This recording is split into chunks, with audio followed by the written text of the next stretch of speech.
Welcome to the Political Philosophy Podcast. I'm Toby Buckle. This week's episode is a discussion with Samuel Eli Bagg, who is an assistant professor of political science at the University of South Carolina, and we're talking about his recent book, The Dispersion of Power, a critical realist theory of democracy. We start with some problems that I think most people who follow politics will be familiar with, of elite capture, the outsized role of wealthy oligarchs in the functioning of our democracy, and we go on from there for what that means in terms of how we should theorise what democracy is and what it can do for us.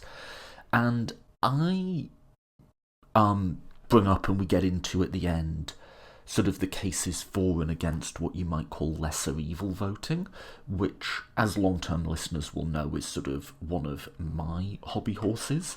And I was really grateful for the opportunity to get to explore that here in a way that's thoughtful and that tries to hear both sides of that argument out in a way that goes a bit beyond just yelling insults at each other on Twitter, and to try and think it through to theoretical conclusions and what that means for how we think, as opposed to just who's right. Although, I do give my view.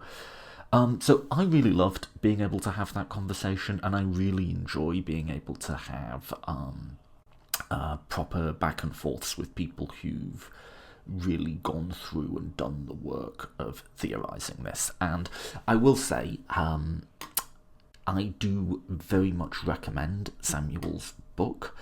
I read quite a lot of books for this podcast, and this is one of the ones where,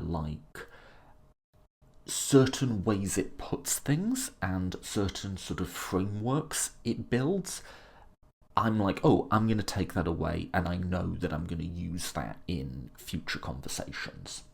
And so, for me at least, I found it a book that has a good deal of sort of use value in it, essentially. So I would strongly recommend that. And yeah, I'll get straight to it because this is quite a long conversation. I left it pretty much unedited. So let's just get into it. This is Elite Capture and Democracy with Samuel Bagg.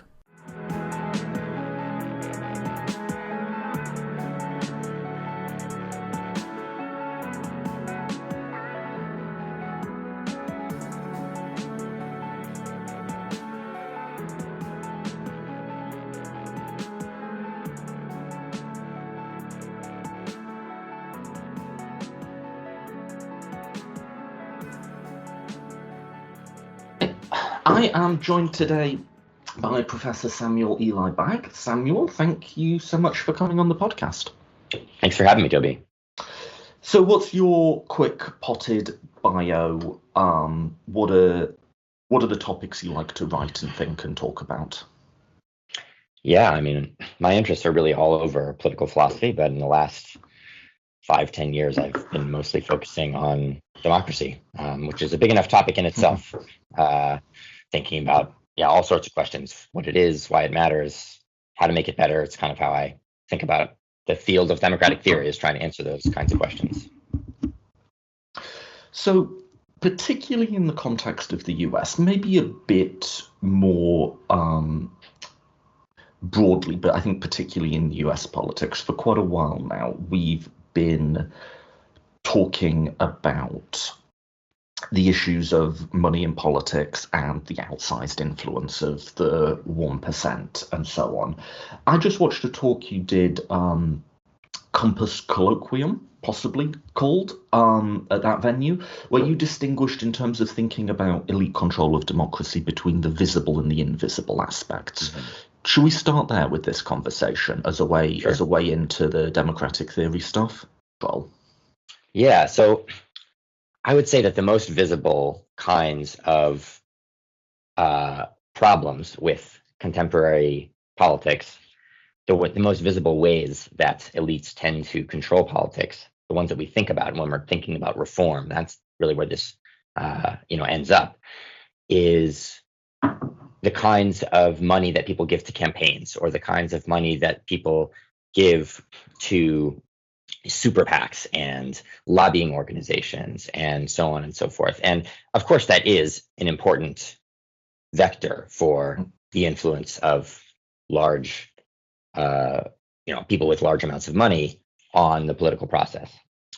But I also think that it's perhaps less important, relatively speaking, than we often think, because that's what we, at least from the perspective of what are we focusing our attention for democratic reform on? It's often things like, well, we want to get money out of politics, quote unquote, by reforming the campaign finance system, or we want to perhaps reform the electoral system so that it doesn't encourage a certain kind of two-party system, or obviously that's mostly in the US, but also a bit of that in Canada and the UK, which other places with single number districts and so on. Maybe it's about getting more direct input from the population into politics through things like initiatives and referendums. Like, there's a lot of focus on reforming those procedures for translating popular preferences into policy, because it looks like what the elites are doing is intervening in those processes in order to get their way, as opposed to what the people actually want, right? And that is, of course, what's happening in some cases, but I think a lot of the time, and it would be even more of the time, I think, if we manage to get those reforms. What really is mattering is not how existing popular preferences get translated into policy through some voting system or what have you. What really matters is what issues are on the agenda in the first place, and how people understand those issues and how they relate to their identities and their existing beliefs about other things, their stronger beliefs, right? And then, of course, what matters is also what happens after policies are actually passed, and whether they stand up to scrutiny, whether they're applied in the right way, whether they're fought at every stage through lawsuits, right? So there's a kind of, you can think about it as a kind of agenda setting phase before this visible part of politics, and then also an implementation phase that's after the most visible part of politics. And both of those are, maybe invisible is too strong, but much less visible to at least the normal observers of politics and to ordinary people in general, right? So the problem is that elites have access to these spheres. They know what to do in these spheres to get their way, to set things up in a way that's going to serve their interests, in a way that ordinary people, at least they have, if they're aware of elections, at least people have an equal vote in these most visible processes, even though there is money in those processes too, and it does kind of distort the outcomes. But really, I think the more important vectors of elite capture are happening behind the scenes in those ways, both before and after that most visible part of the process. Yeah, I'm reminded of Luke's. Is it Luke's like 3 dimensions of power? There's like decision making, agenda setting, and then sort of this big diffuse Foucauldian norms and attitudes type thing. Yeah. Like, you can't just look at obviously it's important, but you can't, your whole analysis and theory of change can't be predicated just on the decision points. Yeah, that's right. So there's, with Luke's, it's the third face is ideology, and then often Foucault is understood as having a kind of fourth face because it's slightly different. But yeah, it's basically that structure. And I'm trying to, in the book and in my work, I'm trying to incorporate all of those different forms of power and try to say, what happens if we take this seriously? What would our democratic agenda look like? It's not going to just be focused on reforming those procedures so that people can have, given a certain agenda and set of ideological norms and practices and so on, that the existing preferences of people as they happen to, say them in response to certain polls or something, that will get faithfully translated into politics, right? If that's our agenda, is to get public policy to perfectly match whatever preferences people to have when you ask them in some poll, like that is not a very robust democratic agenda. And even if, I think it's probably impossible to get a perfect correspondence, but even if we could, I don't think that would necessarily be the democratic ideal outcome that we should be hoping for, because a lot of what goes on in terms of the vectors for elite influence in politics happens in how those preferences are structured in the first place. Yeah, I mean, I think this is a bit orthogonal to what we want to talk about, but just because it's a space, an organizing space I've been involved in a lot. I think the money in politics thing has become it's the importance we've given it in left-wing organizing has sort of dwarfed the reality of it, and also the sort of complicated reality of it. Don't get me wrong. The levels of like campaign donations we see, particularly from super big donors, are not good, and the effects are not good. I'm not, and we, you know, I'm not against any of the campaign finance reforms that are being argued for here. But it seems very, very naive to think that any issues we might have with democratic accountability would be solved or even substantially mitigated by this. And it's also much more complicated than that. Like the level of money in politics, it's not just that it drives politics to the right, it also drives polarization. People who make donations tend to be the most ideologically committed. So it tends to drive politicians very solidly into a tribally conservative or tribally liberal corner. And you can think about whether current polarization is a good or a bad thing. It's certainly a thing. And also historically, people forget this, historically it was the far left arguing for money in politics. In Buckley versus Vallejo, the case that sort of laid the foundations for Citizens United, it was the Socialist Party arguing for it because they thought if we can get a bunch of small donations, that will be a sort of countervailing form of power which we can break through this sort of institutional gridlock with. And it perhaps didn't quite look like that, but you could think of something like maybe the Bernie campaign, where he did very prolific at fundraising. It still didn't amount to surpass some of the structural disadvantages that type of candidate will face.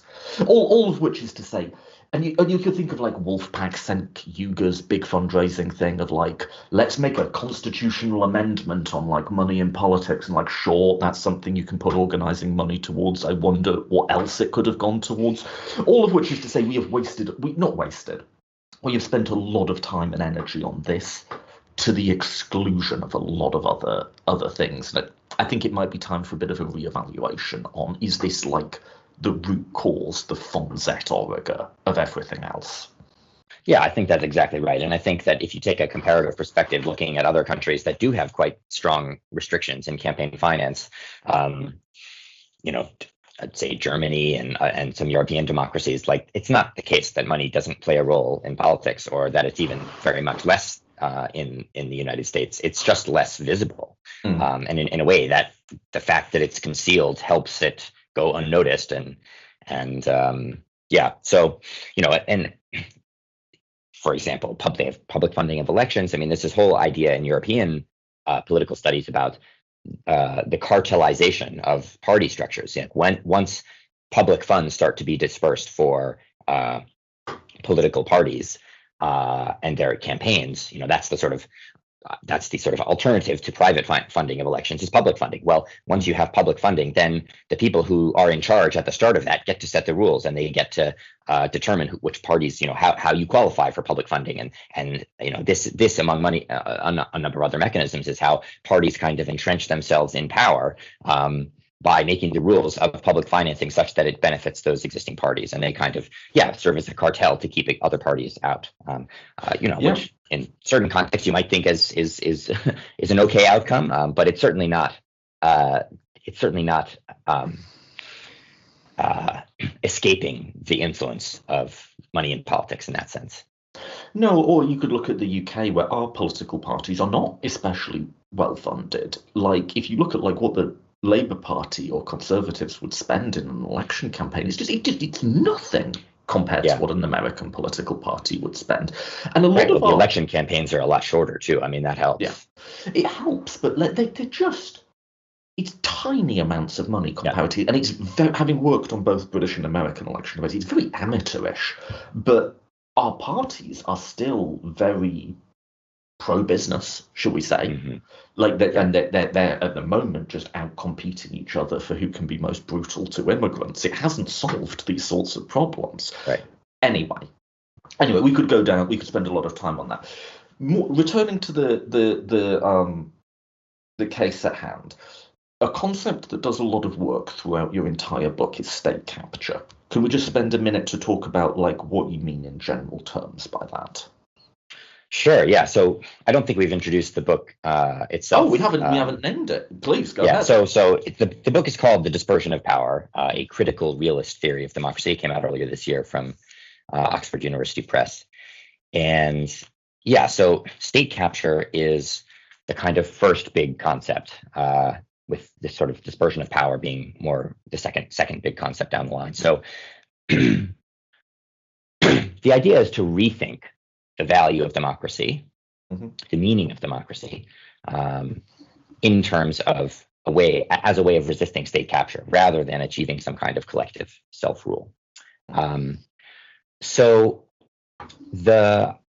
I can get into the reasons for that down the line, but you asked about sort of this concept of state capture, perhaps resisting state capture as well.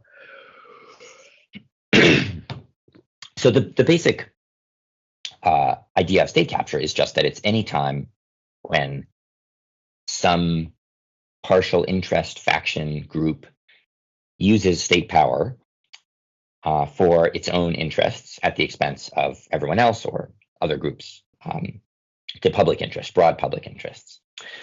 So that's an extremely expansive definition.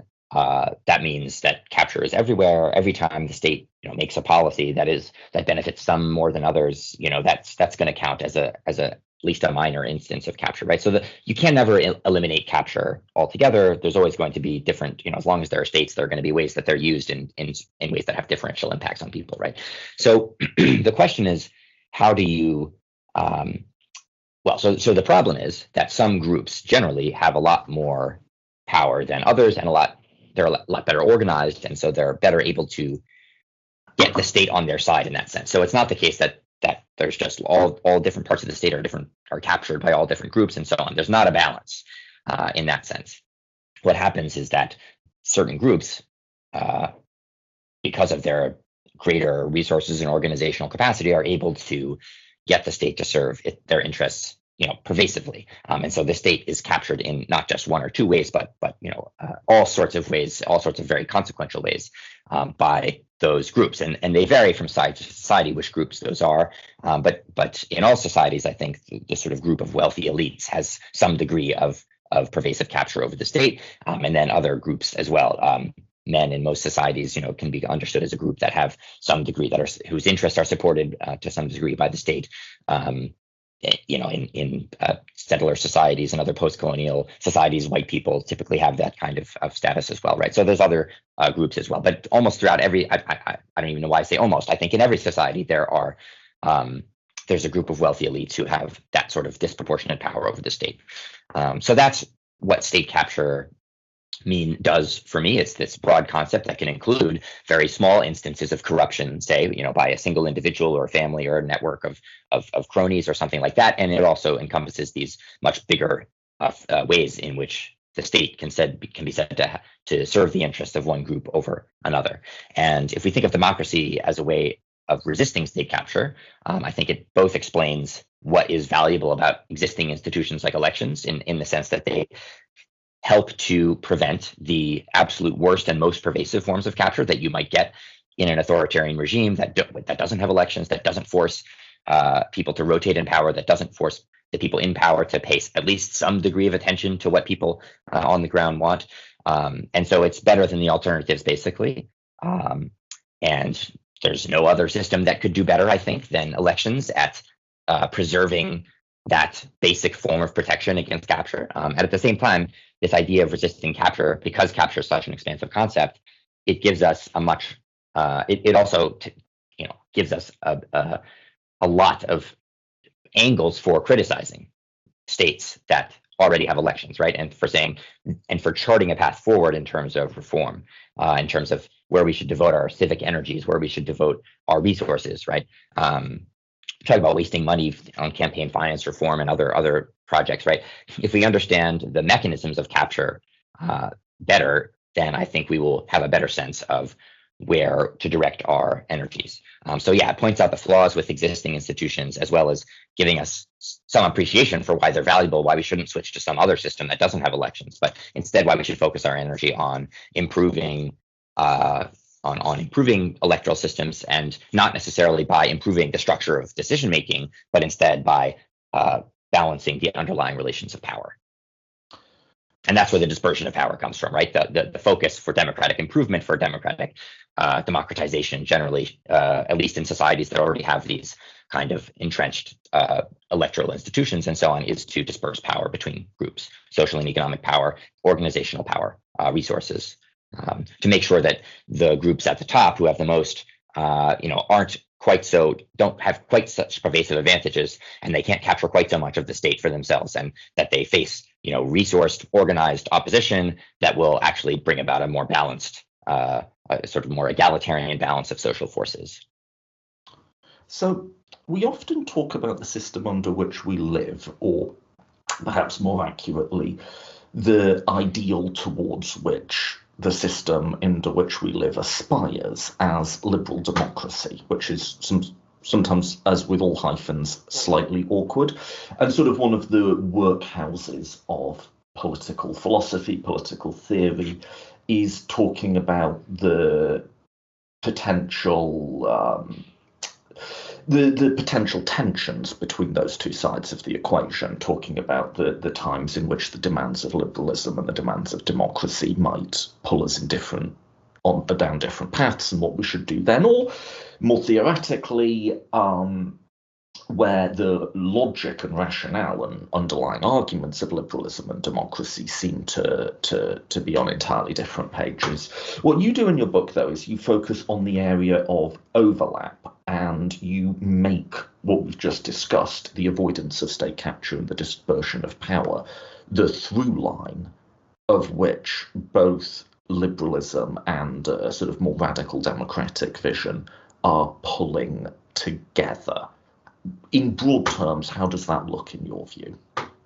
Yeah, thanks. So that is one of the major things I'm trying to accomplish in the book, is to say, not every liberal practice that has ever existed, and not every democratic practice that ever existed, but I think a large number of them, and the ones that I think of as most valuable in both liberal and democratic traditions, to the extent that they're valuable, the reason that they're valuable is because they help us to resist the capture of the state. So, say, liberal minority rights tends to help protect the state from capture by majority groups, right? And democratic elections help to protect the state from capture at the, by authoritarians and other sort of limited groups like that. Which is not to say that there are no tensions between certain kinds of traditionally democratic principles and traditionally liberal principles. You still get cases where you would say, well, either we can let this majority decision stand, or we can have some court overturn it in the name of liberal minority rights, right? So that is still a practical question that you have to face. That's not going to go away just because both liberal principles, because they're sort of both justified for the same reasons. But I think the fact that they're both justified for the same reasons, and they don't have an inherent kind of logical contradiction, helps us to have a better approach to navigating those dilemmas when they arise, right? So rather than saying, well, it's a question of whether we care more about liberalism or we care more about democracy. It's not a question of what democracy actually means. Is democracy defined in terms of majority rule, or is it defined in terms of, some other concept of equality by which it intrinsically requires a certain kind of judicial review because it protects minority rights on something? Ronald Dworkin has argued something to this effect, right?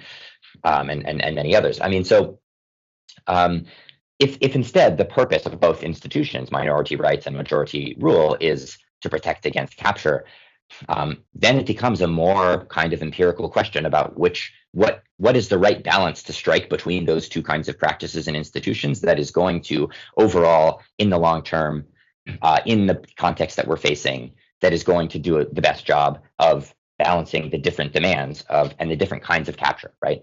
And it makes it, that doesn't make it easier. That doesn't, right? It's very hard to answer those empirical questions. But I think that's the hard work that we have to try to do in those kinds of cases. And we shouldn't pretend that the question is easier than it is. We shouldn't pretend that you can solve the question by reaching the right definition of democracy. And once we've solved the problem because we've realized that democracy actually means this specific form of equality, and therefore just requires minority rights and that they be protected in this particular way, right? That's cheating in a way. That's getting around the actual hard problem of which of these which combination of institutions is actually going to work best at protecting the state protecting the public power of the state from capture by various kinds of factions, and doing the hard work of balancing the different priorities that we have.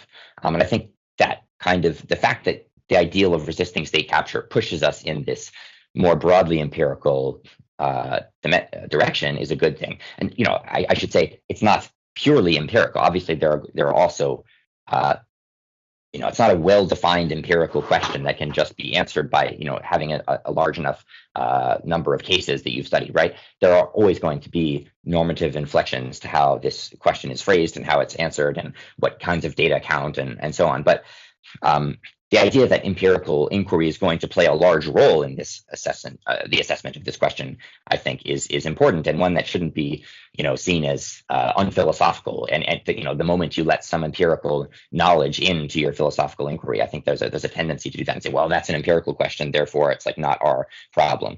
I think as political theorists, philosophers, like that has to be part of what we're doing. If the point is to help generate principles that are going to be useful for people acting in the world, then we have to have those kinds of empirical inquiry as a major part of what we're doing.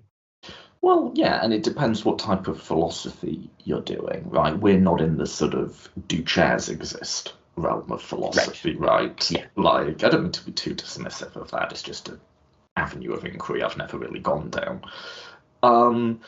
But no, I mean, when you're asking what is liberalism, what is a sort of commitment to democracy, or what is, we're talking a political ideology, right? Which is a combination of values and concrete things that we want to see in the world, and the arguments and sort of practices that bridge those two, right? Like, that's just what a political belief system is. It's the sort of mental bridge between our ideals and our actions. Like, that seems pretty common sense to me.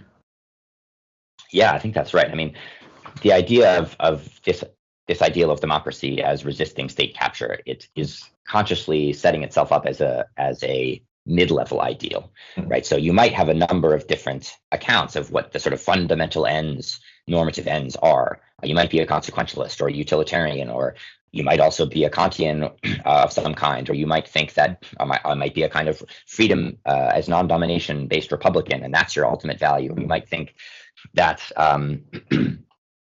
what really matters is a certain kind of equality or a certain kind of justice, right?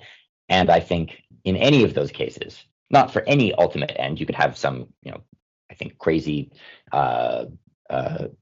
exclusionary view of which people's interests matter or something like that, and you wouldn't get democracy as resisting state capture out of that ultimate end. But for all the plausible normative foundational ends that people at least in political theory and philosophy tend to adopt, that if you have any one of those ends, this way of resisting, this idea of resisting state capture is going to be a really important part of how you reach that end.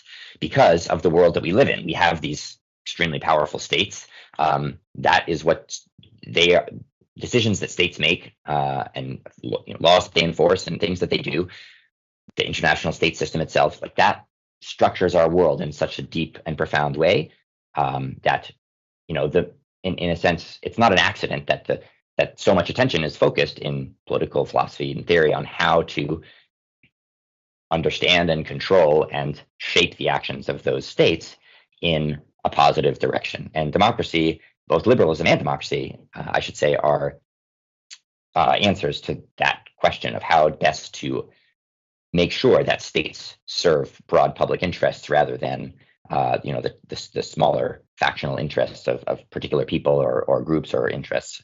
I made the argument in an opinion piece a while ago about the closely related issue of inequality, that from the point of view of, I guess, you could say, sort of moral epistemic uncertainty, as I said, like, our credence in, say, utilitarianism or Kantianism or whatever should probably in all these cases be somewhere between 0 and 100, right? And one of the features that, like, argument that our current society is too unequal and we should address that, regardless of exactly what our perfect ideal might be, but the idea we should move in that direction is there's a broad overlap of a lot of different types of argument that come to that conclusion. There's definitely a consequentialist argument. There's a sort of justice, rights-based Rawlsian type thing, so on and so forth. And it's not just that it's something that if you polled people would get a strong majority or would have a strong majority of, like, moral or political philosophers, although I think it does have both of those as well. It's like a lot of whatever you might consider to be strong moral starting points would end in the point of view that we're too unequal, although they might disagree with how much more equal we should become. And that should give us a pretty strong feeling of, like, this is a good place to stand. And on the other side, I think the arguments in favour of the current level of inequality are just, there's not that many and they're just not that strong. So, like, we should be comfortable standing in that place. More so even than, like, we should be comfortable standing in, like, our exact ideal of how equal we should be. We should be comfortable standing in the place of, like, we are too unequal. Would you make a very similar sort of case for, like, your prioritization of avoiding state capture as kind of like the start point or end point of your political philosophy here? Yeah, I think that's exactly right. And I would say, yeah, and reducing inequality is a big part of that. Those are clearly very complementary goals. Yeah. But yeah. Yeah, no, I think that's right. So moving forward to the practical, I've got a quote from you here. This is on the liberalism side. Quote, "It's not the separation of powers per se, which enables constitutions to resist state capture, but rather the competition between relatively equally situated powers, each of which is reliably invested in checking its rival's power." So, can you expand and explain, perhaps with reference to an example which would help us visualize what you're getting at there? Yeah, so this part, I mean, there's a famous law review paper called "Separation of Parties, Not Powers," which lays out the kind of basic argument that I'm drawing from here, and extending in various ways. But in that original article, they're just pointing out that the fact that there are separate institutions for, there's a lot of focus, just to back up for a little bit, there's a lot of focus in America. This is what I learned as a kid growing up in the US, and it's still part of the American sort of constitutional faith that, like, what really is strong about the US system is that we have separated powers. We have an executive and a legislative branch and judicial branch, and they're separate. And that's really what determines, that's what that structure of separateness is what makes the system work. And they're just pointing out that just completely doesn't work if you have people in all three of those branches, in those separate powers, that are structurally aligned with one another for some other reason. And, once you have very well defined, coherent parties with coherent ideologies and structural and interests that are aligned, like, you just don't, that the separateness of the institutions, the formal separation, doesn't matter at all. Because, I mean, maybe it matters a little bit on the margins. It gives, but if the party is strong enough, it's going to overwhelm that, easily. This is what happens all the time in electoral authoritarian contexts. So what matters is that there are, what separation of powers does, the formal separation, what it does, is it sets up the ability for if there are other forces in play, if there's competition between organized, well-resourced parties, that one isn't dominant and that one has set itself up in some of these institutions, then it can provide this kind of check on the power of the other, right? So the formal separation of powers allows for it can be a vehicle for this competition, and it can, in that sense, slow things down and help to, when you have federalism under the first Trump administration in the U.S., you had all these things that all these kinds of separated powers and federalism and so on. They came in handy because Democrats were still in charge of some of those states and some of those institutions, and even because the Republican Party wasn't as strong as internally coherent as it might have been in some other circumstance, right? That you had Republican elected officials, refusing to obey Trump's orders, basically to steal the election, and so on, right? So that was a sign that the party wasn't as strong and coherent as it might have been. But you can imagine under a stronger, more coherent party, that wouldn't have happened. But also, it was important that Democrats were in a lot of positions of power in some of these places. And that just means that it's important that there be this competition between relatively equally situated powers who have an interest in checking each other's power. That's what matters, not the formal separation. And the formal separation can help; it can structure that, but it's not necessary for it. You can also have other ways that these competing powers can check one another. And I think you see that in the UK, for instance. There's not much separation of powers at all, but yet you still have these, because you have these relatively equally situated powers, and there's a lot of norms governing how that works and so on. You still get the kind of checking that you would want from those from a politically competitive system. Yeah, I mean, in the US case, it's not exactly that the system doesn't work exactly. It's the way in which the system works or doesn't is not even remotely what the standard justification you hear for it is. Like, just not even close.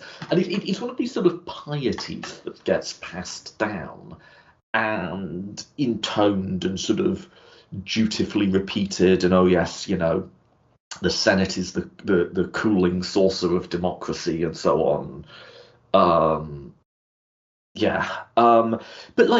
when you think about it for a minute, the idea would be the House of Representatives or the Senate or whatever, like members of that body will defend the privileges of that body because they're a part of it, as if their primary loyalty and identity is as a member of the House of Representatives, as opposed to their primary loyalty and identity is as a member of the Republican Party or the Democratic Party. Right.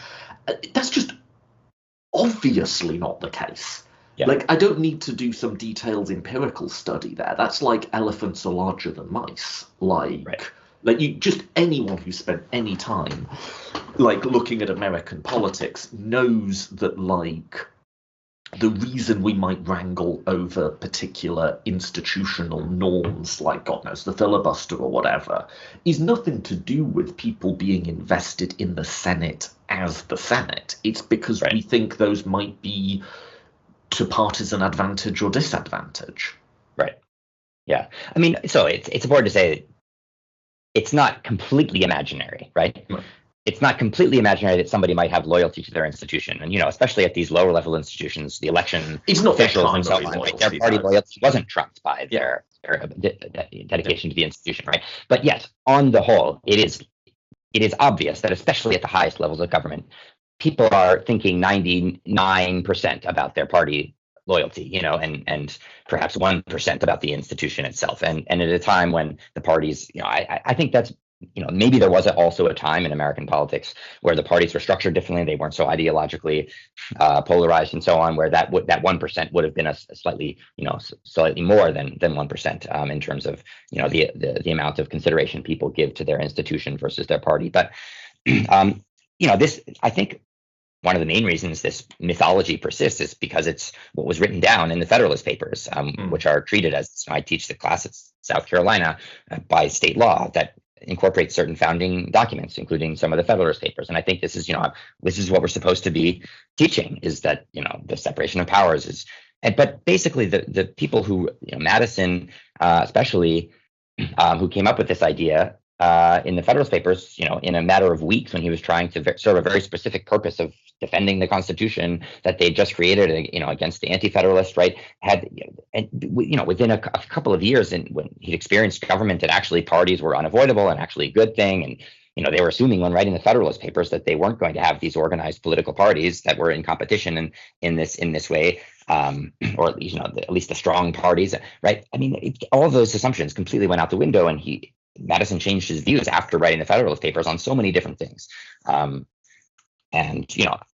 I'm not a Madison scholar. I don't know exactly how this bears out to his view on separation of powers and so on. But it is very much it's very much an outdated view that was proven wrong empirically, like pretty soon after it was formulated, and like within that generation, within that sort of I mean, is there a broader point here, which, and this might be particularly true in the context of American political thought, that a lot of our classical justifications of democratic practices, even where, like you say, the reality of politics moved beyond them almost immediately, but the justifications have persisted, don't mention political parties at all. And to the extent that they do, and again, particularly in the American case, they explicitly assume that factionalism is a danger to be avoided. But even more broadly than the American case, if I ask the average person in Europe, like, why is democracy good? I'm probably going to get answers that don't involve political parties. Mm-hmm. And yet, they seem functionally inevitable as part of democratic practice. Is this a more general problem here with the sort of justificatory narratives that we have? Yeah, I think that's absolutely right. And part of the reason for that is that our democratic ideals lead us to believe that what we're doing when we're doing democracy is making decisions together as individuals, coming together to make these collective decisions on the scale of millions. And that just doesn't work. It works among small groups of people. You can decide and debate and come reach a decision among your 5 friends about where to go to dinner, or even maybe among 100 people or 500 people, something like that. You can meaningfully talk about a collective decision being reached that sort of reflects the will of each individual and so on. And there's reasons to make certain kinds of decisions that way. But the idea that that's what democracy is doing, it's like taking each of our individual wills or preferences or desires and then making them all, processing them somehow and making them into this collective decision, that we are authoring the law, that we're co-authors of the law in some way, that we're owners of the resulting decisions. Like, that is not what democracy is doing, and that therefore can't be what democracy is valuable for. What democracy is good for is that the people who are in charge have to face competition from other people who want to be in charge, and the rules for them, for one group being in charge rather than the other, are well followed, and they are fair, and the groups themselves are relatively equally situated so that they alternate in power. And that, if that doesn't sound like very much, well, one, it isn't. It's not anywhere close to this ideal of collective self-rule that people often talk about. But two, it actually is really important, because civil war is terrible, and violent, political violence in general is terrible. It doesn't work out well for anybody. It's really kind of a miracle that we've managed to reach a situation where state power, this extremely valuable thing to get hold of, the most valuable thing you could possibly think of in the world to get hold of is the power of an existing state, right? The fact that people give that up and peacefully and rotate, and that's a miracle, basically. And democracy, with all of its flaws and all of its, for all that it, in a certain sense, from a certain perspective, it's not that much, that it's still quite a lot, and we shouldn't lose sight of that. And to think that democracy is valuable because it allows this kind of alternation in power, and it incentivizes the people in power to care at least a little bit about at least certain sectors of society, enough to build a majority and so on, that's really important. And it also, if we recognize that that's what it is, and that's all it is, it forces us to put our attention elsewhere in terms of making things better, because there are certainly still a lot of problems, a lot of flaws, a lot of deficits, and if we think about those deficits in terms of, well, each individual will is not being perfectly reflected, like all the individual preferences are not being perfectly reflected in policy, like, no, that's not the problem. The problem is that the groups that go into this competition, the interests of different groups are not reflected equally, because the groups themselves don't have as much organizational capacity and power in order to be able to fight for their interests in this competitive system. That's the problem. And if we focus our energy there instead, I think we're going to get a lot farther in terms of deepening democracy, making democracy go beyond this competition for power that already exists in the consolidated democracies. An analogy occurs to me, and it's occurring to me literally as I speak, so I'm not absolutely going to vouch for this. But an analogy occurs to me with liberalism, in that what critics of liberalism can often do, I'm thinking like, I don't know, someone like Stanley Fish here, is they can put liberalism as a reality in competition with liberalism as its highest ideals. Mm-hmm. So you'll get something like, oh, in this case, liberals shut down free speech, or in this case, liberals said this particular view is beyond the pale. So it turns out, we say with a slightly snarky tone, liberalism isn't so tolerant after all. Now, let's just take it as true that their example of liberal intolerance is true.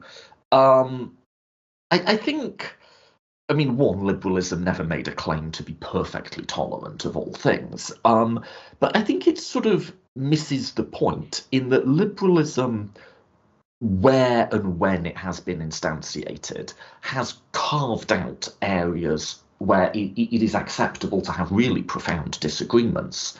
It has allowed, either within particular societies or even just like particular domains within those societies, a far, far larger range of like acceptable dissent than any comparable system. And in a way that goes beyond just like it's the least bad system. There are reasons other ways of governing society have not been able to do that. And there are reasons that liberalism, to the extent that it has ever been fully instantiated, can not only avoid some of the liabilities of other ideologies, it has strengths that others don't. And what we have now is not the best that liberalism can be, but we should hold true to both sides of that. And you could say the same. It strikes me that there's something very similar that can be said to democracy here. Are we comparing democracy to the most pie-in-the-sky, overarching justifications that can be offered to it? Or are we comparing it to other systems of political organisation? And are we both how they actually perform and what their intrinsic strengths and weaknesses are? Like, surely we have to do both. That's surely a big we have analogy. To do both, compare it to their alternatives, and we also have to compare it to the pie-in-the-sky visions. Is that what you mean? We have to do both, but like if your entire critique is comparing it to the pie-in-the-sky vision, then I'm just not sure what weight that critique should carry, if that's all it is. Yeah.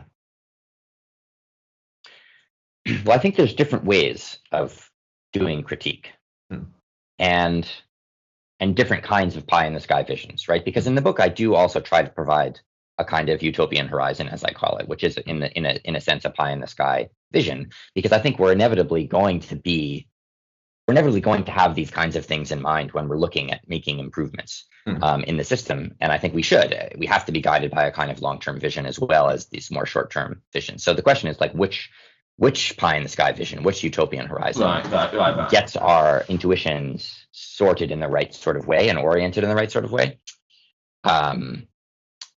So part of that also is how your comparison between a pie-in-the-sky vision and contemporary democracy, how that critique both shapes your priorities going forward, but also shapes your attitude towards the institutions, right? If your critique is that it fails, like the contemporary electoral democracy fails in some deep sense to realize the actual ideal of democracy, which is for us to make collective decisions together. It looks like democracy, basically as it exists, is just a complete failure, and kind of could be thrown out, perhaps, and doesn't seem to do much better than the alternatives on that standard. You might imagine alternative systems, and people have, where there would be some dictator that realizes popular preferences or something like that. I mean, I'm not a big fan of benevolent dictator analogies in general, but like you could imagine many other ways. I mean, sort of the recent trend towards autocracy government by randomly selected citizens, which is part of this too. That sort of thing would better reflect the individual wishes and desires of every participant in a society, something like that. And that, I think, doesn't do justice to what democracies as they actually exist are doing. Right. So yeah, right. It doesn't give us a basis for appreciating their value, right? So even as I critique existing democracies quite a lot, on the basis of, not purely on the basis of some pie in the sky vision, but with reference to a kind of much more utopian horizon, it does so in a way that also allows us to acknowledge what its value is in the present and why it is better than the alternatives, right? There's a kind of critique, so just to make that a lot shorter, there's a kind of critique that in criticizing the existing system also eliminates our basis for valuing it over other alternatives. And there's a kind of critique that doesn't do that, that allows us to critique it and yet at the same time appreciate why it's better, why the system we have is better than the other going alternatives, at least as a way of organizing the basic structure of decision making. Right. So there's I sort of ran together two slightly different things, which is one, are you merely looking at it in reference to the pie in the sky vision without reference to any alternatives? And two, is it the right pie in the sky vision? Right. Because the wrong pie in the sky vision in both cases can set you up for just inevitable disappointment, because it's not a thing that is realizable. At least not in the world as it exists. So, to maybe go to like a concrete case of that, let's maybe look at our participation in this thing in the form of regular elections in a universal franchise. Let me just read you back to you here from the book, quote, "It views voting not as the democratic institution par excellence, capable of generating legitimate authority on its own, but simply as one form of power ordinary people should have at their disposal. In other words, it justifies an attitude of measured appreciation towards electoral democracy." Explain. Yeah, so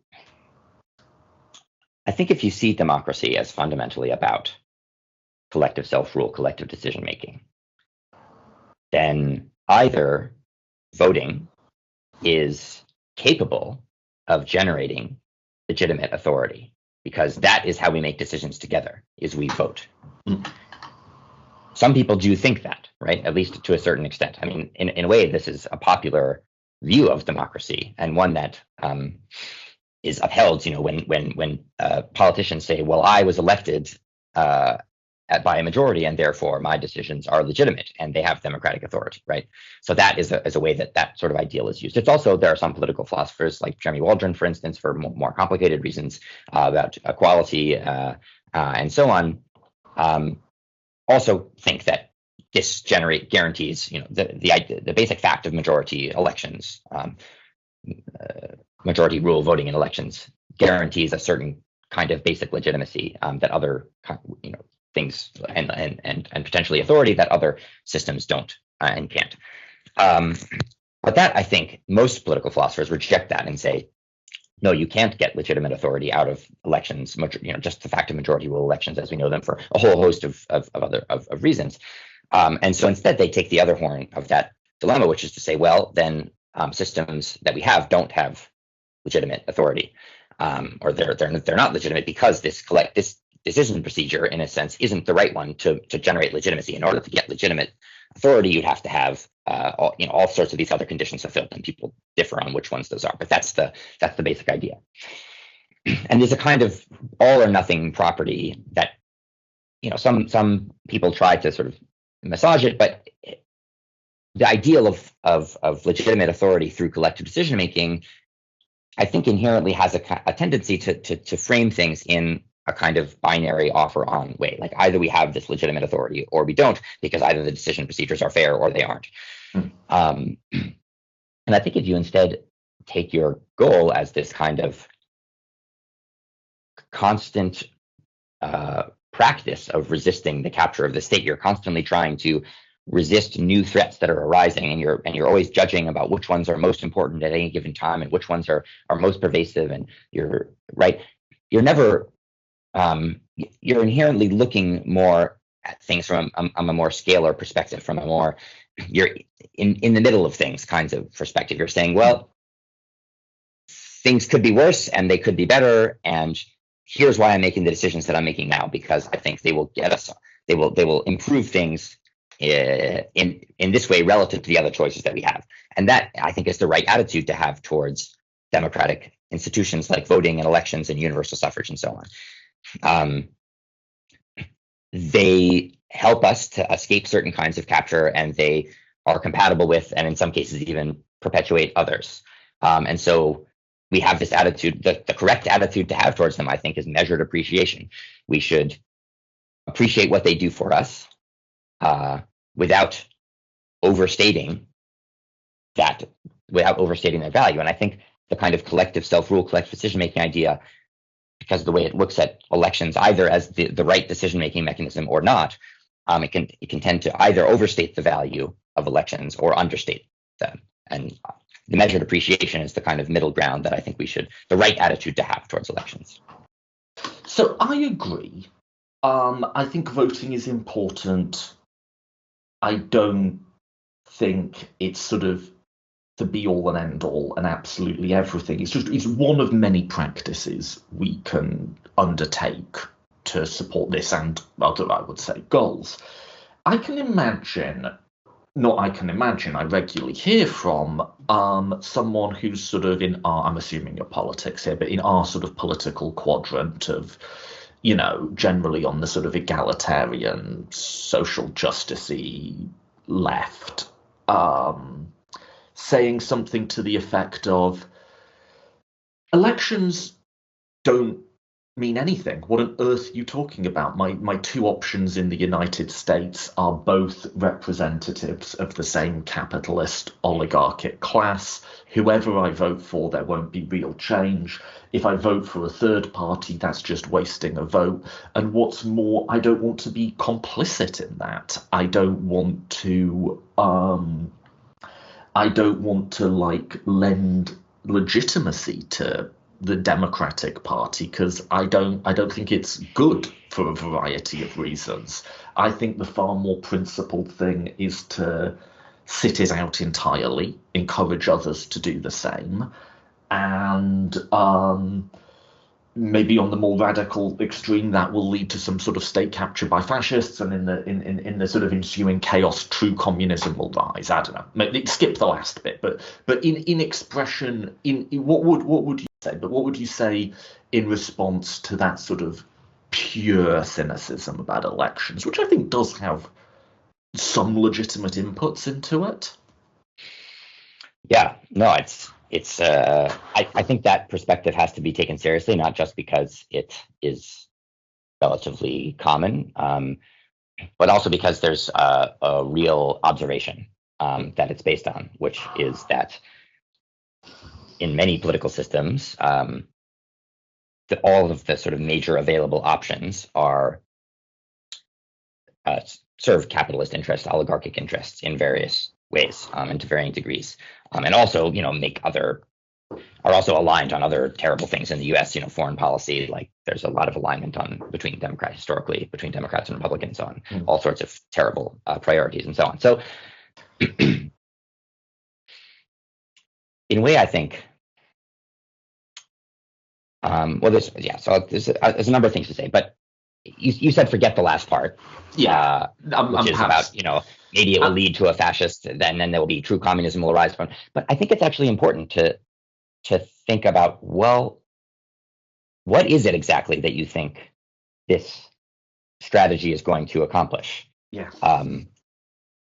And if you don't have a good answer for that, then I think almost by default, engaging in the system in some way as it exists is a better option than that. And I don't think there is a good answer to what would happen instead. I don't think that revolutionary situations and outcomes like that ever basically work out for the best in the long run.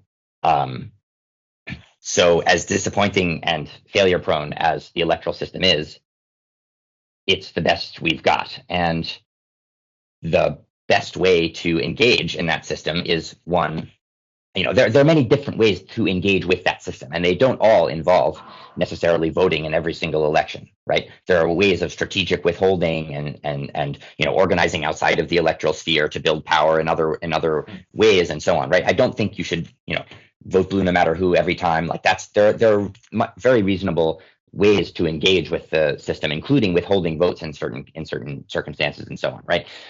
But to just completely disengage from the system in the hopes that there will be some other way of transferring power, like that's not going to happen. And if it does, it's going to be a disaster. So that's, if you're a realist, I think you have to find some way of using the democratic system in a way that is going to achieve that is most likely to achieve your ends, right? And it might not be very likely. It might be quite unlikely, actually. But that's kind of the world that we live in, and it's even less likely to happen in other ways. So I'm sure that answer will not be particularly compelling, but that's to somebody who's really deeply entrenched in that mindset. But that's kind of how I think about it in general. I mean, the last thing I'll say just is that if we reconceive of the purpose of elections not as reflecting a collective will, and the purpose of voting as choosing who you wish to govern the country, and making sure that your opinions are reflected by that person that you're voting for, I think that's all embedded in this ideal of that what democracy is collective self-rule, collective decision making. It isn't. It's about resisting capture, and if capture, if one of the parties is going to change the democratic system so that it's even harder to for opposition candidates to get elected, it's going to change the environment so that it's even worse. Like it's even worse for capture. Then it's probably better to vote for the party that's going to keep things more or less as they are, even if that is a bad situation. It's still better than the worst option. Can I add something to that, and then you can come back on it? I think with that point of view, it's kind of like half right? Like I get it. I get what you're concerned about, and that's why I do engage with it. I don't think this is like the MAGA movement or something where you at some point you're like responding to quite fantastical concerns. It's grounded in something real. I think amongst people who express that view, there's a refusal to take seriously the idea that things can get much worse. And if you sort of say, well, Donald Trump, and this is what he plans to do to American democracy, and these are the consequences of losing the Supreme Court, or we don't know that the next attack on an election won't be successful. If you make that case, there's kind of a feeling that we're making that up to blackmail you. And I agree, it's not a great reality to be in, but it is the reality. And voting defensively to just avoid a worst case isn't some awful form of moral compromise. It's just something you do. And more than that, and I'm drawing from your account here a little bit, there's a sense in which voting just sort of helps stave off the worst case generally, even if there's not a Donald Trump in the system. Mm-hmm. In the regular elections do kind of have this slightly disruptive force on power. People who have to continually seek public office have to make nice, maybe not with the people as a whole, but they have to make nice with all sorts of representatives of different groups. They have to go and cut deals and like go and pander and give college graduation speeches. And the whole thing just has kind of like, I guess you could say, a centrifugal force to it, where it just pushes the power at the like state center well out to a whole range of like, maybe not the people as a whole, but like mid-level actors, I guess you could say. Yes, exactly. Yeah. And that's like just quite a, that just keeping that centrifugal force swirling is just quite a useful thing to keep doing. And it's not a huge sacrifice for an hour every couple of years, you know? Like, yeah. So there's two ways in which it can get worse. Is like, one, the Donald Trumps of the world. Yeah, I'm just going to give you a liberal response on that. I think it's worth voting against. But also, two, it's worth just keeping that motor spinning, not because it's going to achieve our highest ideals, but because it is just like a good countermeasure to the tendency of power to collate. Yeah, that's exactly right. I mean, and I think we need to give up this notion that voting is about expressing your highest allegiance. Yeah. Voting is a strategic act to stave off the worst outcomes in both of those senses, right? To stave off particular bad outcomes that would come, if certain authoritarian wannabes are elected, but also to keep the rotation in power that just keeps this. I like that metaphor of the centrifugal force of it. It keeps, power has a tendency to concentrate especially around the state, and it does not at all mean that you have to appeal to everybody in the population or the people as a whole or anything like that. It doesn't mean that you have to respond to popular preferences or majority preferences. It doesn't do that. It makes sure that you're accountable to various interest groups that make up your coalition, and that's all it is. But that's still a hell of a lot better than power. Somebody controlling the power of the state that doesn't have to be accountable to those interest groups. And so what you want to do as somebody who wants things to be much, much better is to build the power of the interest groups to which the politicians have to be accountable, right? Yeah. And shape how people understand their interests and are organized around them such that then the more and more of the politicians have to be accountable to those interests, and they have to be more and more accountable to them, right? Like that's the priority, is building an ecosystem of organizations that then can force whoever it is that's elected to respect those interests. And that is a way of working. You're not placing all of your hope in elections. You're like doing your every 2-4 years your duty to like keep the circulation going. And then, the real political work is elsewhere, but they're completely compatible to keep the circulation and to build the power outside of those institutions to ensure that whoever makes it through that circulation is going to have to account to you in some sense. I think, and this is one of my wheel horses, so like we'll move on in a sec. But there's this perennial and just frustrating debate, like within the left, of should the far left vote, right? Given that we have legitimate concerns about Democrats, I've, as you can tell, taken the side that we should. At least not in all cases. I think there's sort of like in the UK right now, where we have two parties outbidding each other to the right, and we do anyway. I think like I say, it's complicated and whatever. I think where the other side is coming from is that everything we've just said are quite, at the end of the day, they're big picture, but they're pragmatic, consequentialist concerns. We don't want things to get much worse. We want to maintain the possibility of them getting better. We think there's at least a plan to like building new constituencies for politicians to respond to. I'm not sure what the plan is on the just abstain side, but I don't think where they're coming from is about any of that. I think it's about complicity. Mm-hmm. It's about like moral taintedness, almost like ritual purity in a sense. Yeah. And I think it's also about an idea that's persistent across the whole political spectrum. It's not just the far left, that there's some sort of end point to politics. There's some sort of way you can do like an end run around all this.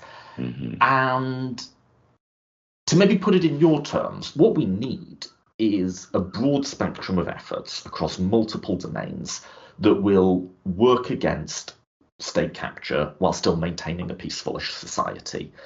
And that will involve it will involve, to use a military metaphor, like opening up new fronts and new methods of attack, but it also will just involve defending positions already held, like certain liberal rights or elections or stuff like that. But what isn't going to happen is there's a moment where we win the war, where, be that as Nozick would have it, there's some distribution or set of rules so good that we can be happy with anything that emerges from it, or as our revolutionary comrades would have it, that we're going to just burn down all of the corrupt and corrupting existing institutions, and a political Eden will emerge from the ashes in which we never again have to worry about oppressive power. Neither of those things are coming.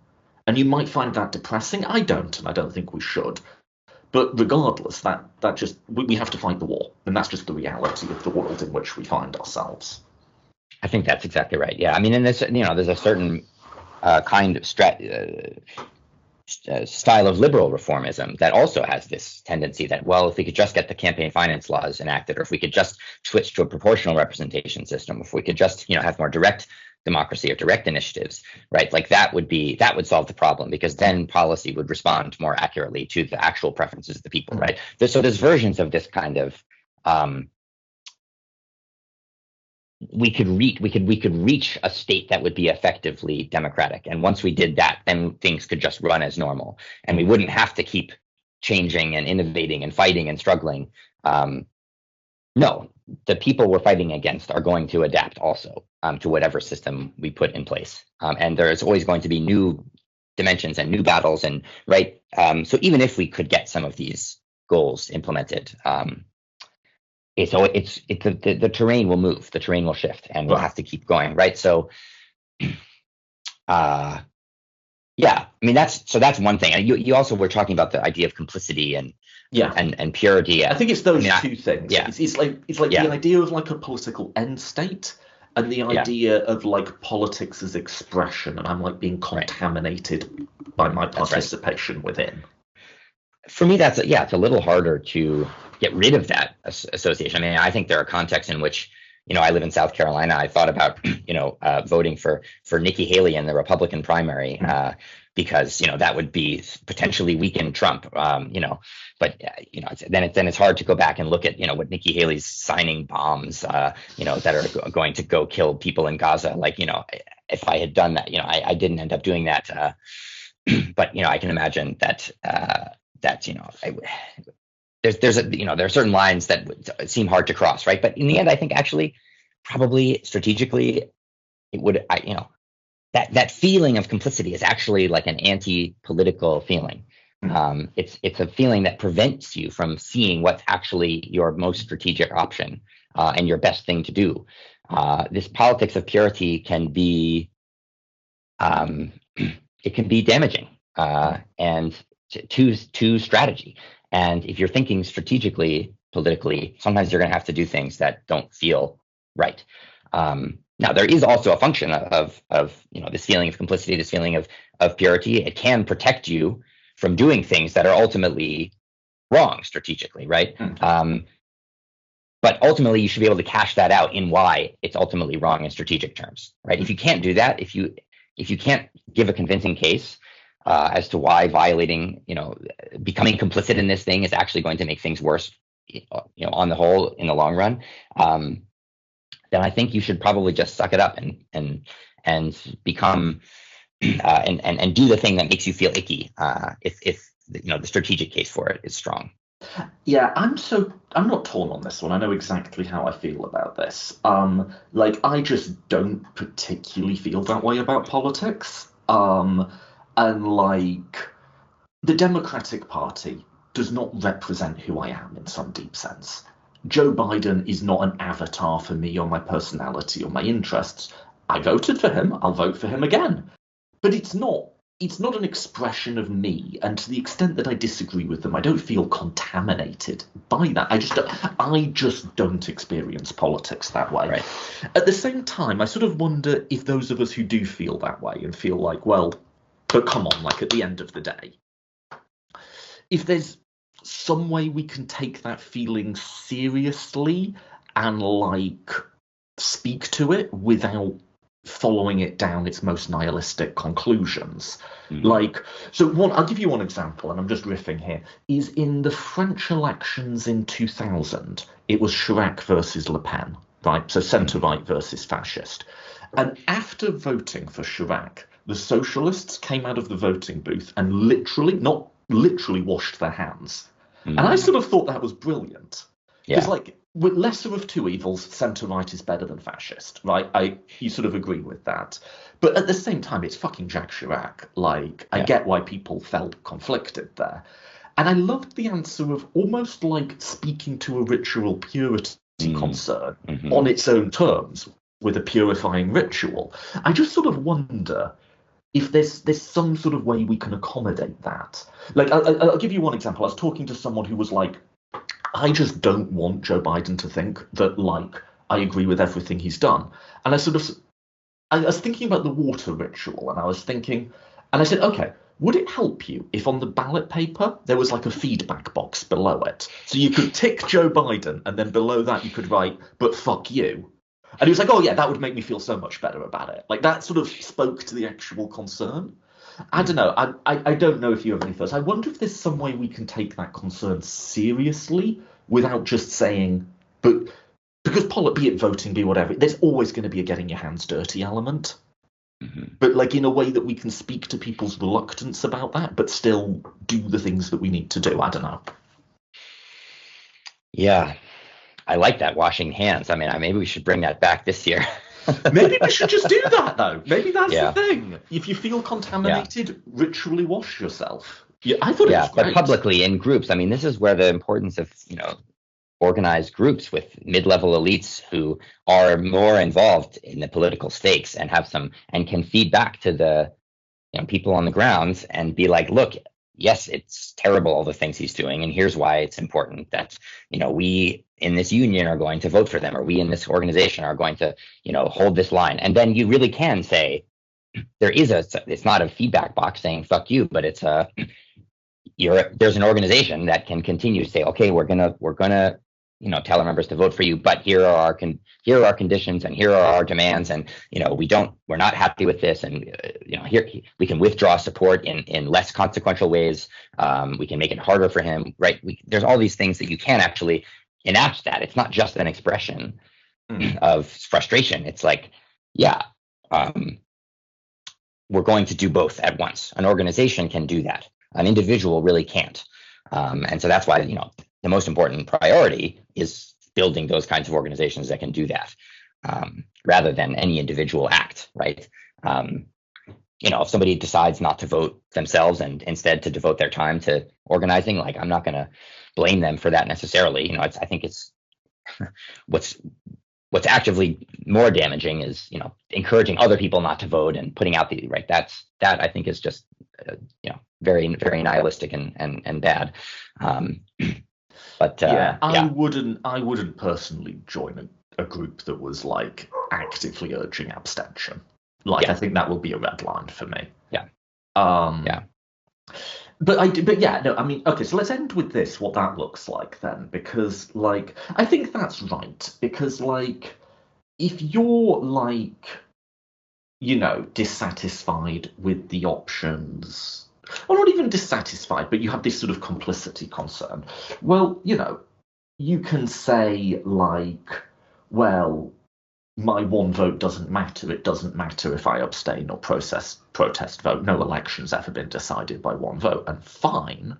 But if everyone thought like that, we wouldn't have a democracy, right? Mm-hmm. But on the other, you can say, well, if everyone thought like me, then everyone voted Green Party. The Green Party would win. So.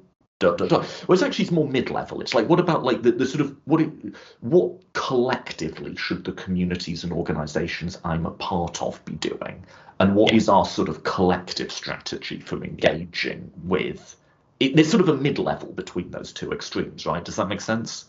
Oh, that sounds exactly right. And I think people see their votes as this individual gift that they can bestow upon a person, and that's the way we're taught to see it, and that's the way democracy is understood. And I think if we instead saw democracy as the negotiation of different group interests, then you would see it as like a thing that you're doing collectively with others to exert the power of your interest group, and I think in that sense, there's much more of a case for behaving strategically. Like, this is what my group needs right now, and so I'm going to do this, even though it might make me personally feel icky or what have you. I just wanted to say one other thing about the complicity thing, because I don't think it's always wrong. Like, there are cases where giving your support to some, it's always going to be an argument. There's always going to be an argument. Well, you have to support me because I'm the only option. And, not just in voting, but there are cases where withdrawing that support is going to be the valuable strategic option. And not wanting to be complicit in harm is like a very functional, it's a good impulse to have, right? Mm. People shouldn't completely, check that at the door and say, I'm just always going to support whatever seems to be the most pragmatically useful in this moment. I'm not ever going to listen to this nagging voice that I shouldn't be complicit, right? There are so many cases where withdrawing that support or refusing to be complicit has a political strategic effect, especially when it's done collectively. I mean, the obvious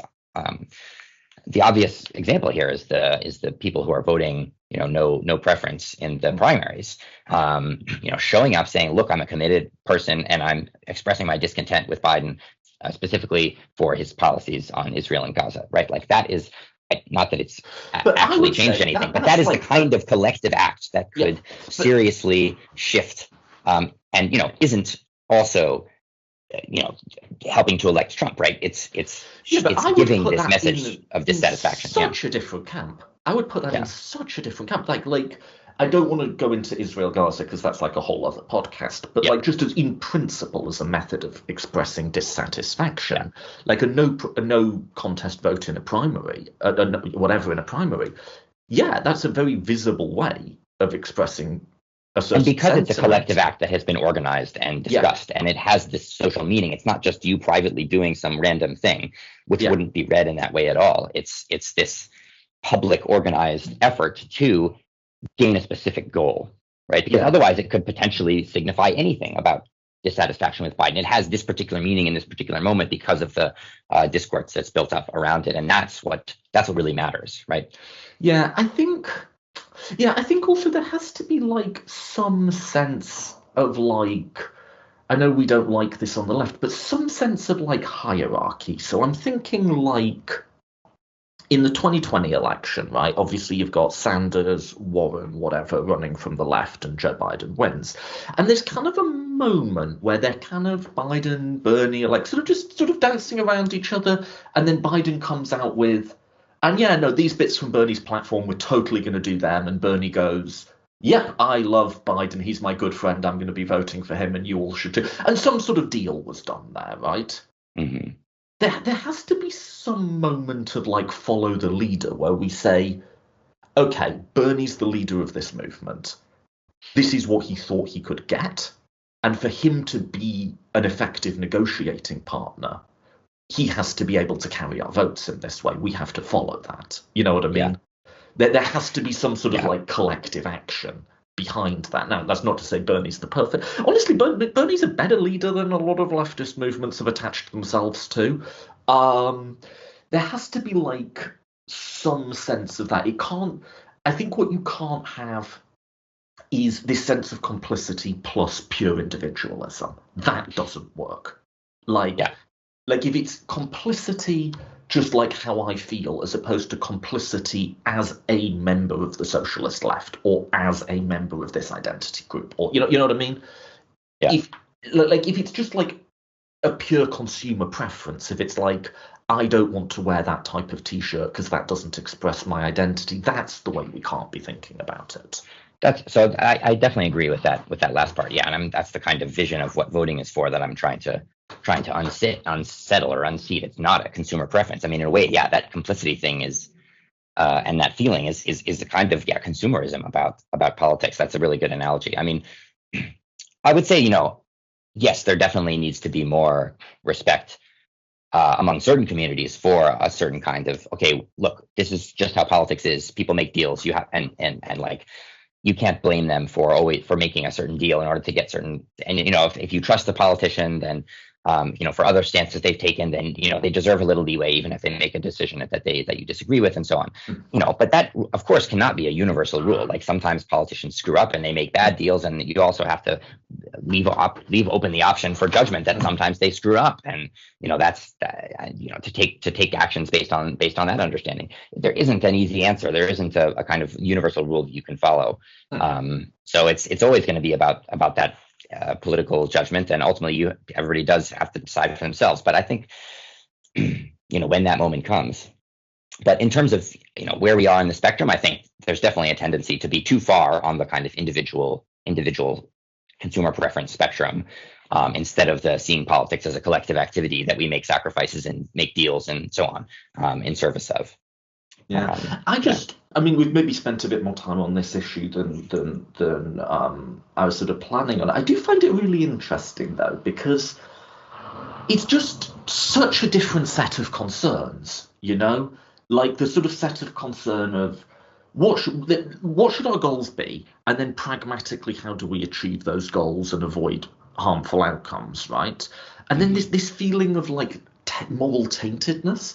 It's just, like I say, I don't want to dismiss it entirely, although I think it can go wrong in some cases.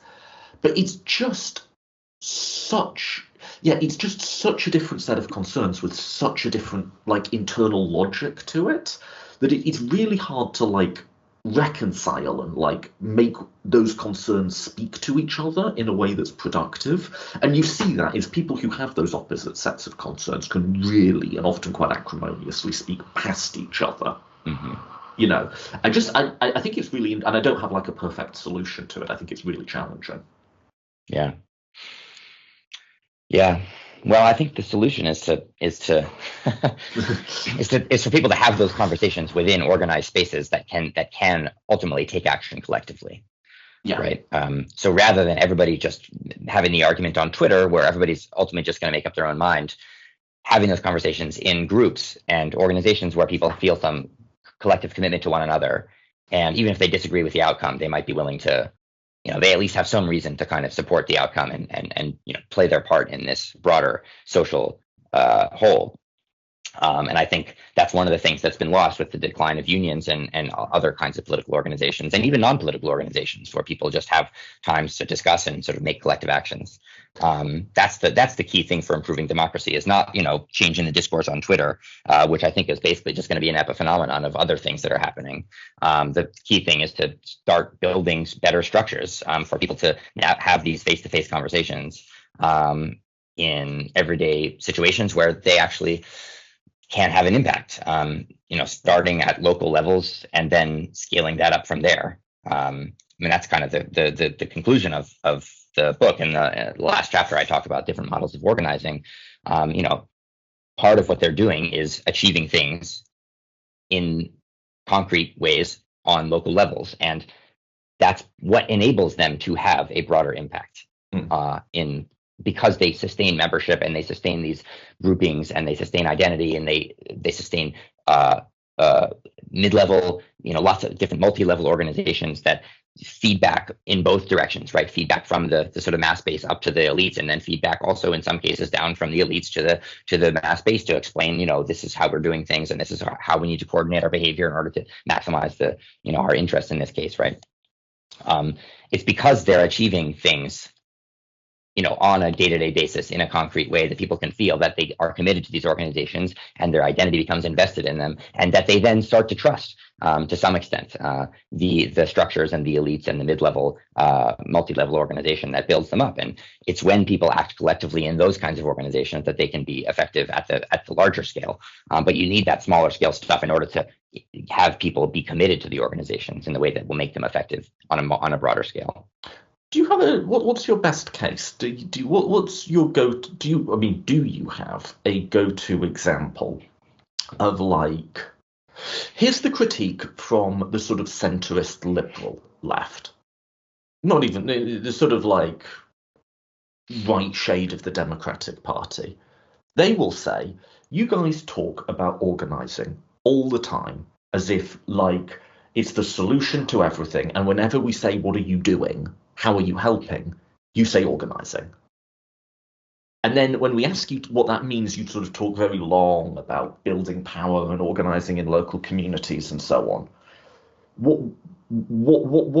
What's an example of this working? What's like a case that we can point to of like, this is what I'm talking about? Yeah, I mean, so I'm going to back up and get pretty abstract, big picture for a minute, but bring me back down to earth if I forget where I was headed. I mean, feel free to address the sort of centrist critic first, but like I do at some point want to get to like what's your like. What's a case where, because I can cite a lot of cases where I think left organizing hasn't worked. What's our sort of positive case? But please.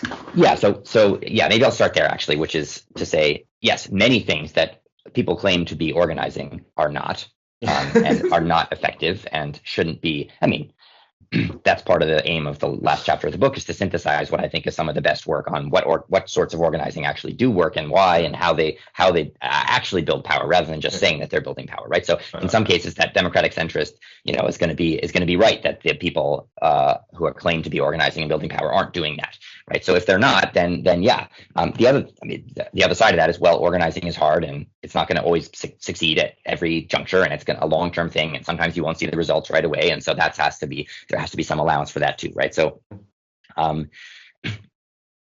here's the thing that makes me, or one of the things that makes me confident in the value of organizing done correctly, basically. And this is where I'm going back to the big picture. Under the entire history of human societies, like anytime you have, development, sort of technological progress, people gathering in larger numbers in cities, like any, broader civilizations,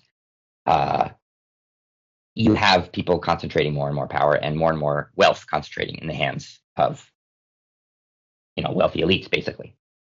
And the only things that have stopped that process are like giant catastrophes generally. And that is also true of the 20th century, sort of mid 20th century era, when inequality was relatively lower than it is now in most of the sort of Western democracies and so on. In the sense that it was the catastrophe that created that situation, enabled that situation, was World War I, the Depression, World War II, that whole era. However, the other thing that was going on during that time, and what kept that relatively low level of inequality stable for some time, a period of decades, was the union movement and the organization of unions in workplaces, and the integration of that over large areas, including national and even international organizing. That is basically the only example we have of of effective, not overcoming of the power of capital, but effective contestation and limiting and fighting back against the power of capital. But I would, capitalists are the oligarchs of the current system, of the current sort of mode of production, I guess. And it's actually a process that predates capitalism. There have been other effective, there have been a few other cases in history, right? Where peasants organize in a certain way and make demands on the oligarchic leaders of the time. I don't think anybody got as far as labor unions did in the 20th century in terms of pushing back on the kind of rents that could be extracted by the oligarchic elites. And they certainly didn't get far enough. And they also, some of their success was based on dynamics between the first and the third world, and outsourcing some of the misery to other countries, right? So I certainly don't want to idolize that movement, but it's kind of the only thing that has at least partly worked. And so if you're thinking about it in terms of, well, is this going to be a perfect solution? Is this going to? No, of course not. But we're not looking at a bunch of things that have worked and deciding between them. we're looking at a bunch of things that have not worked and picking the thing that seems like it's least likely to fail. And I think that is what I expect from the kind of organizing and power building that I talk about in chapter 10. And of course, there's many more successful examples on smaller scales. You could point to, thousands of things where particular strikes have worked, or particular movements have gotten their demands, or particular community organizations have successfully defeated local elites and so on. Like this. Do you have a contemporary example? So there's an organizer I met relatively recently at a conference who is part of the Little Village environmental justice organization, Kim Wasserman, who basically used community organizing tactics to defeat the power of two coal plants that were in this neighborhood of Chicago, Little Village. Two of the worst, most polluting coal plants in the world basically were based in this industrial corridor, basically in Chicago, next to this neighborhood of Little Village. Her child got asthma, and she got invested in environmental politics and started building up this organization. And it took, a decade of organizing, but eventually the power plants were closed. And what that meant, what that entailed was sort of direct action against the power plant companies, and the also engagement with city officials and local elites. But you needed to have that base of power in order to exert collective action to extract those kinds of to be able to make threats, and to make credible threats, given the fact that people are participating and they're committed to the organization, and they're not just going to give up after one protest or two protests, right? They're in it for the long haul. Because they did this organizing, those coal plants closed, and they're no longer polluting the community, right? Like that is an example of something that, and it's not based on unions, right? I think it's important because unions have been there's a particular advantage to being able to organize within a workplace physically, face to face. There's a lot of advantages to that. There's also disadvantages in the age of globalization, where people, that's as partly a response to the power of workers. Is the way to undermine that is to outsource labor to other countries, right? So there has to be a kind of global response in terms of that, and there also needs to be other modes of organizing that aren't based on workplace connections. But this is an example that comes from outside the workplace. Yeah, there's not silver bullets here. I say it in this metaphor, the oligarchs are werewolves, presumably, but there's not. You wrote that as another of my quotes from yours I quite liked. You wrote, identifying countervailing power in the wild and deciding how best to encourage it in any particular circumstance will always require making contestable judgments about which interests are hegemonic in which context. And, we could add to that which particular struggles are likely to succeed. We're going to just have to process a load of contextual information in any given circumstance and make judgments. There's no I think people want, when it comes to democracy protection or rights protection, some sort of abstract set of standards that just can be applied, not even neutrally, but unthinkingly. This is just what you do. And there kind of isn't. Liberalism, republicanism, radicalism can structure how you think about a certain case, but they don't absolve you of the responsibility to think about it. That's exactly right. Yeah, I mean the point, what a democratic theory does, or any political theory, I think, is not make decisions for you about how to react in particular cases. Politics is hard, judgment is hard. You're always going to have to make those kinds of calls. What a theory does, is it structures the way that you approach. What kinds of concerns are rendered salient? What kinds of heuristics you use for evaluating different priorities? And I think that, ultimately the argument of the book is that when we allow this ideal of collective decision making, collective self-rule to structure that process of thinking about what should be done, what are we aiming for, that distorts the priorities that we have. And if we instead see our goal as resisting capture, it's not going to give us an answer to every question. If it did that, you should be very suspicious of any ideal that claims to do that, right?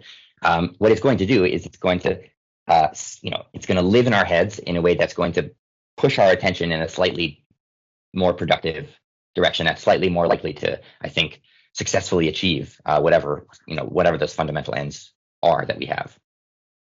Should we pause there? Sure. All right, the book is The Dispersion of Power, A Critical Realist Theory of Democracy. Anywhere you want to direct listeners to either get the book or check out any other materials or publications of yours, any social media, anything like that? Sure. So yeah, I have a Twitter and a Blue Sky account. It's all available on my website, which is just my name, Samuel Bagg. The book is currently, for a few months, available. Unfortunately, the print copy is extremely expensive. We'll work on getting a paperback out, in which case it will be more affordable. But for now, it's the hardback copy is very expensive. The Kindle edition, though, is currently $10, or I think £7 in the UK. But that won't be true forever. So if you want your personal copy, act fast to get a discounted, heavily discounted Kindle edition. And that will hopefully, if enough copies are sold, convince them to release the paperback as well. There are also copies, if you happen to be local in Columbia, South Carolina, there's a few copies available for a more reasonable price at my local independent bookstore, all good books. Cool. Any final thoughts that you think we missed? Well, I think we didn't cover the whole conversation. Book, Thanks for. I mean, of course, there's always more to discuss, but I thought we had a great conversation about a lot of things that are important to the book and important to me. And yeah, I mean, I've listened to your podcast, as I said, so I enjoyed long time listener, first time caller. So what they say. Yeah. So thanks for having me on. I really appreciate it.